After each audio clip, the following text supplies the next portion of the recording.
welcome to Rock and Metal Invasion. My name is Steve. Coming up on the show today, I'm doing an unboxing. I'm unboxing the new Unruly Child Reissue from 1992. Originally it came out and it's arrived in the mail, so I'm pretty excited about this. I've never done an unboxing on my channel before, so I'm going to do that, open that up.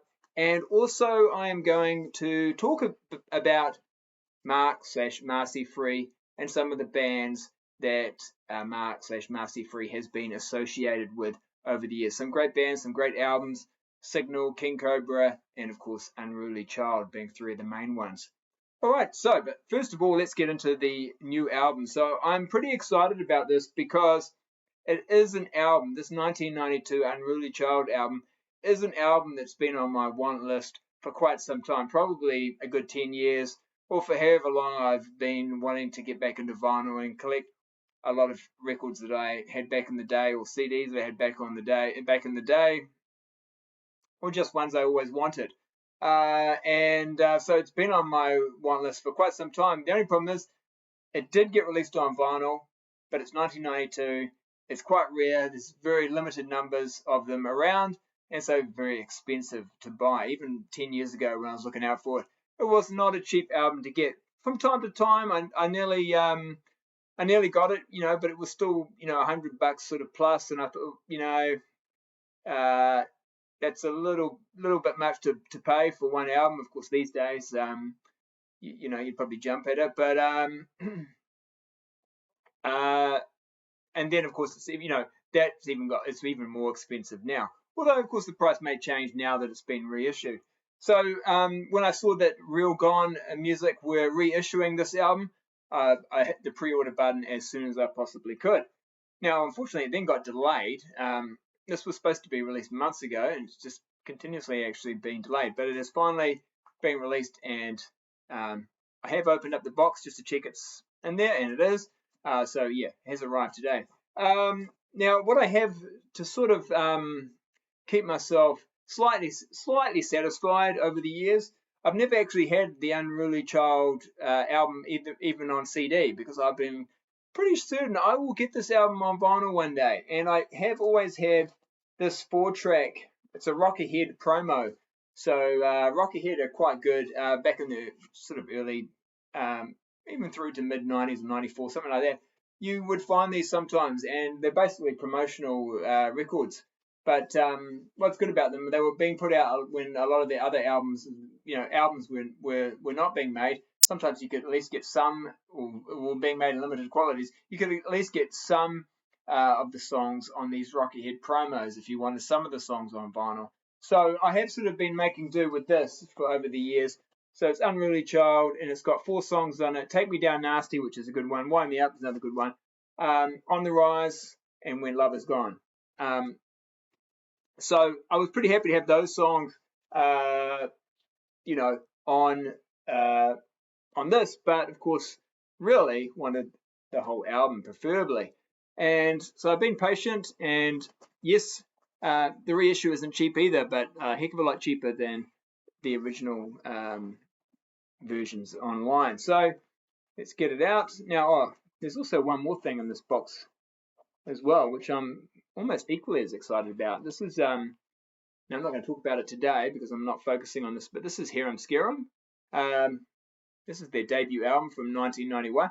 Another album that you can actually get, I think, on vinyl, or you can get the original pressing, but again, just like Unruly Child, it's really expensive. So I've had it on my want list, but it never really got to a price that I felt justified buying. But I tell you what, Hard to Love,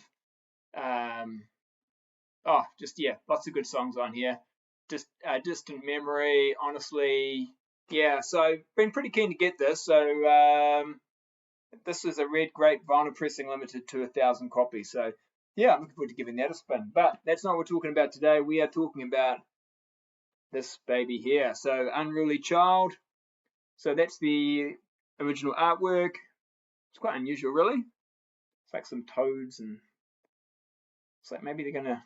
I'm sure there's a story here that I haven't quite worked out. But anyway, hype sticker. I've been talking about hype stickers a bit recently. 2 LP set, and it says the 1992 melodic metal masterpiece, newly mastered for vinyl.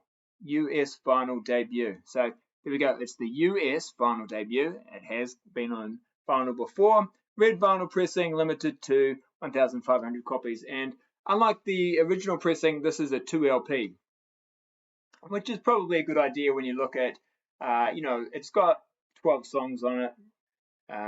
So rather than pack them all in onto one record, spread them out over two. That's the back cover. I think that's pretty much the original back cover as well. So yeah, originally it was released on Interscope in 1992, but yeah, Real Gone Music have reissued it. And it's a gatefold, so that makes it pretty easy for me just to open up. And sometimes I like to keep it sealed, or just open it up so I can get the record out, but not with gatefolds. Obviously, gatefolds, I'm just going to take the whole thing off here, but I will keep the heart sticker. All right, so here we go. Let's have a look. What's in the gatefold? Pretty sure it wasn't a gatefold originally. Oh, yep. And there it's got the credits, and it's got some lyrics over here. So this was produced and mixed by Bo Hill, and talked a bit about him recently. I've talked about him quite a bit, probably on my channel, but big fan of his production. I think his the records, especially he did in the 80s, early 90s, sounded really good. And like I've also said recently, I don't quite get why he was just completely forgotten about post 1992. But there we go. Anyway, so this came out in 92, produced by Bo Hill, and there is Mark Free right there. Going by Mark Free at this stage before the name change.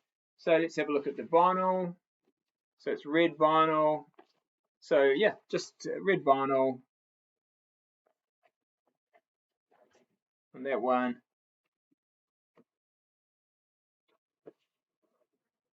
And there's the other side C and D there. Also red vinyl. It's pretty nice. Yeah, so looking forward to spinning that very soon. Nothing else I don't think in here. Yeah, but just great to have that on vinyl.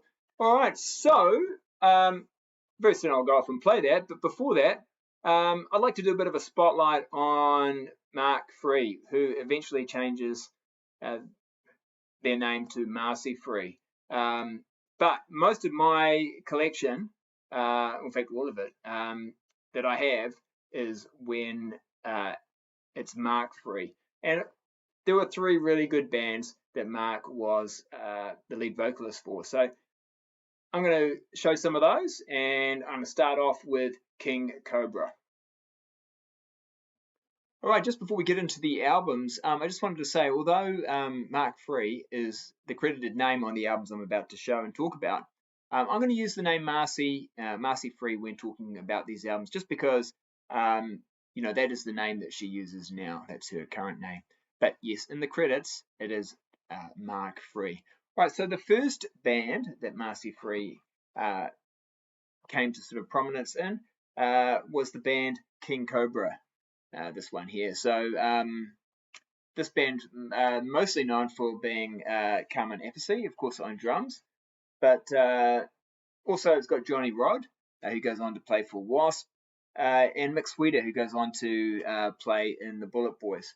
And of course, there's Mark Free, credited there, Mark Free, Marcie Free, there. So, and this is a picture of the band. This is the insert. And they had a bit of a gimmick, and Carmen was quite sort of upfront about this. Basically, he was looking for a band where he had four blonde guys, and he was the only one who wasn't blonde. So you can see their platinum blonde kind of look there, very glam metal sort of look. And this is 1985 that this came out. So good album. This is my favorite King Kobra album, especially I think it was one of the first singles. Hunger is a really kick-ass song. There's a music video, I think, for that one. Really good song. And yeah, this one's the one to get, I think, because the follow-up, again, also Marcie Free's on this one. There's pretty much the same lineup, actually. It's exactly the same lineup, but a lot more commercial. So this is more getting into more the sound that Marcie Free becomes known for, that sort of melodic hard rock. It's not really that sort of hair metal or heavy metal sound from 80s metal sound. This is much more melodic rock, a lot more commercial, but in this case, it's not. I don't think it's as good as the previous album. They did have a bit of chance, I think, for success by having the Iron Eagle song, Never Say Die, the soundtrack song. There was a music video for that, but there's not really a lot of great songs on here. And this is actually the last album with this lineup, and they split up after this. And when Marcie leaves King Kobra, she moves on to a band called Signal. Now, this is a one and done album, and it's called Loud and Clear, but it's a brilliant melodic hard rock album. It's not a metal album, not even a hair metal album, really. This is like commercial melodic hard rock. Late 80s, this was 1989, came out on EMI. Oh, sorry, 1990. Yeah, 1990 on EMI. Here's a picture of the guys there. First two songs are really good. They're the two best songs on the album for me. Arms of a Stranger and Does It Feel Like Love, which actually had a music video made for it, but there's just the one music video, but it's really good mid-tempo, commercial hard rock, really good. Although, interestingly enough, this is the one song, it's not Does It Feel Like Love, it's my mistake. The third song, which I think is also a good song, it's the one song on the album that Marcie Free has said she did not like, and it could be because it wasn't actually written by the band, so it's Bob Halligan Jr., who's quite a well-known songwriter, has a co-writing credit on that one. But also, interestingly enough, on that song, like I said, I like the song, Eric Martin from Mr. Big, he does some backing vocals on it. So definitely, for me, the first three songs are really good, especially the first two songs, great. And other good songs on there as well. Worth checking out. Actually, not an easy album to get. And it's quite interesting that it's a one and done album. Came out in 1990. There's just the one music video. It didn't seem to be a band that lasted for all that long. Another thing that's interesting too. This song, the ninth song, track 4 on side 2 is a song called Go. Now, this is actually the same song that Triumph did on their Surveillance album, but it's known as Running in the Night. So it's basically that song, Running in the Night, but with different lyrics. So go check that out if you haven't. It's a pretty good song too. So it didn't last for long, this band, and not long after this album, Marcie meets up with some of the guys who become that she forms the band Unruly Child with. So two of those people are Bruce Gowdy. Now he's well known for being from Stone Fury and World Trade, and Guy Ellison, who was also in World Trade.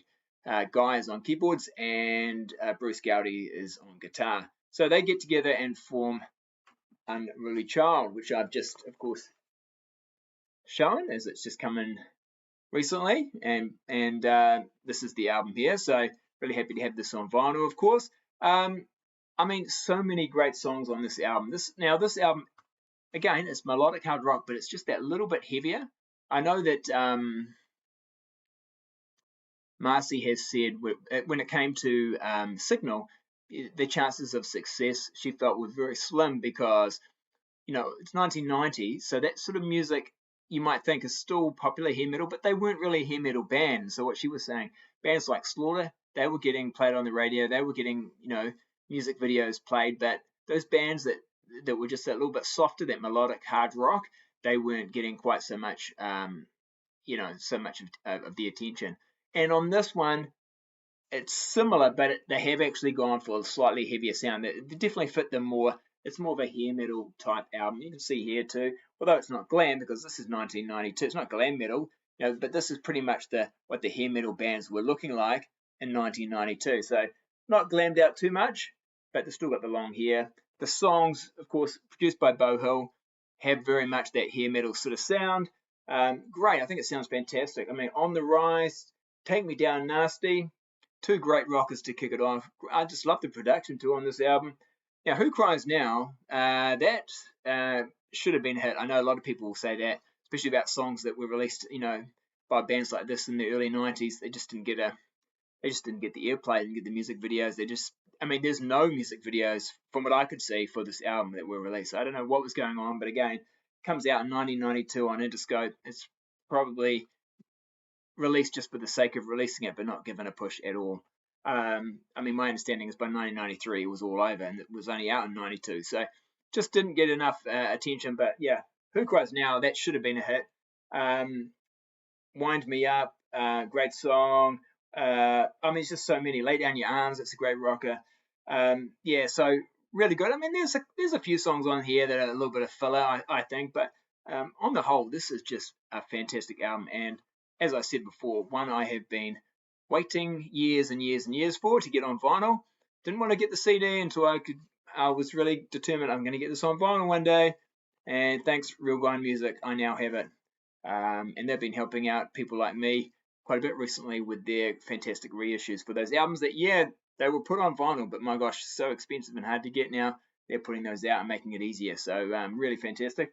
So basically after this, Marcie, so not long, 93, Marcie then releases a solo album. It's called A Long Way From Love, which is really good. Again, good melodic rock, but it's not heavy. It's not even a hair metal type sound. It's just that good melodic hard rock.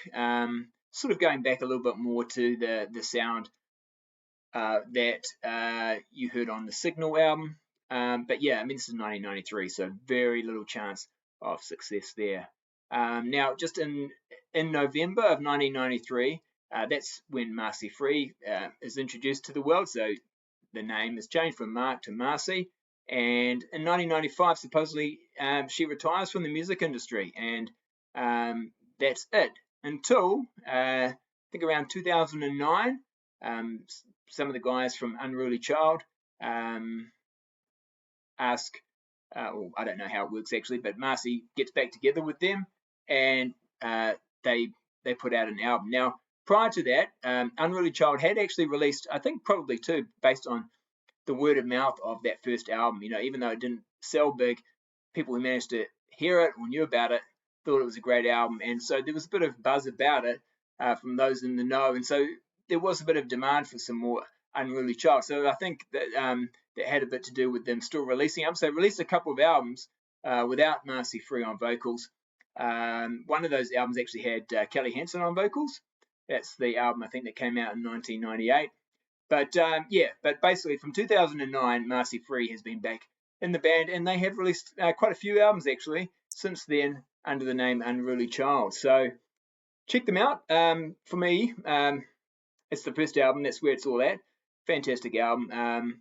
Marcie Free, fantastic vocalist.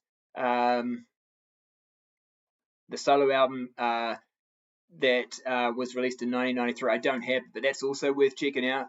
Fantastic vocals. I think there's also unreleased material you can find online that has her vocals, and it's good hard rock, good melodic rock, so there we go. So that's the story of Marcie Free, the bands that she's been in, some great bands, and I'm going to go crank this little baby up.